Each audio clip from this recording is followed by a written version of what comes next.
अस्सलाम वालेकुम मुनीबा, क्या हाल है? मैं ठीक हूँ आलिया रियाज, आप कैसी हैं? मैं बिल्कुल ठीक हूँ। अच्छा मुझे ये बताओ, अब कल पाकिस्तान का मैच है इंडिया के साथ, कैसा देख रही हो? मैं तो बहुत होपफुल हूँ अपनी टीम के लिए और बहुत सारी बेस्ट विशेष पाकिस्तान मेंस टीम को, और पूरी कौम की दुआएं आपके साथ है और बहुत अच्छा खेलें। और आप क्या कहते हैं?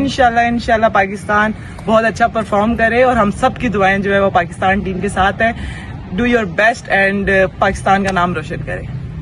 कल पाकिस्तान इंडिया का मैच है और हमारी दुआएं और हमारी बेस्ट विशेस हमेशा से पाकिस्तान टीम के साथ होती है।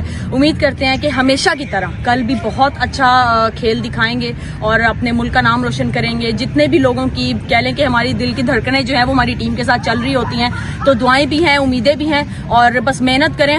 कल पाकिस्तान और इंडिया का मैच है और हम सबकी दुआएं उनके साथ हैं और बेस्ट विशेस भी हैं पाकिस्तान के साथ। अच्छा खेल रहे हैं और इंशाल्लाह हम दुआ करेंगे कि इंडिया के साथ भी वो अच्छा खेले और मैच को जीते। जैसे आप सबको पता है Pakistan first time champions trophy host कर रहा है और कल हमारा पाकिस्तान वर्सेस इंडिया का मैच है। मेरी तरफ से तमाम प्लेयर्स को बेस्ट विशेस। उम्मीद करती हूँ कि रिजल्ट हमारे फेवर में होंगे। कल बहुत ही स्पेशल और बिग मैच है India versus Pakistan. So wish you good luck to my team. Hopefully हम लोग बहुत अच्छा खेलें और आउट क्लास करें। बहुत बड़ा मैच होने जा रहा है पाकिस्तान और इंडिया का। ये तमाम फैंस के लिए बहुत बड़ा मोमेंट होता है क्योंकि हर कोई एक्साइटेड होता है पाकिस्तान और इंडिया के मैच के लिए। और पाकिस्तान टीम के लिए मेरी तमाम विशेस है। All the best Pakistan team.